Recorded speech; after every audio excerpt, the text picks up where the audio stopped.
اما یه پدافندم هوا کردن نمیدونم چیه این یا یه پهباد بود درسته؟ یه پهباده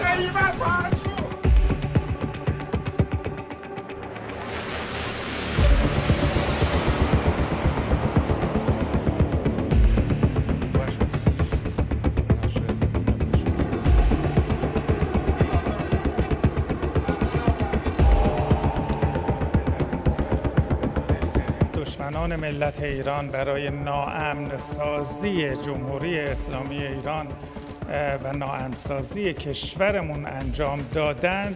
این اقدام بزدلانه امروز انجام شده. دستگاه امنیتی ما با اقتدار در راستای تأمین حداکثری امنیت ملی کشور عمل می‌کنند و چنین اقداماتی نمیتونه تأثیری در اراده و نیت متخصصین ما برای پیشرفت‌های هسته‌ای صلح آمیز بر جای بگذاره.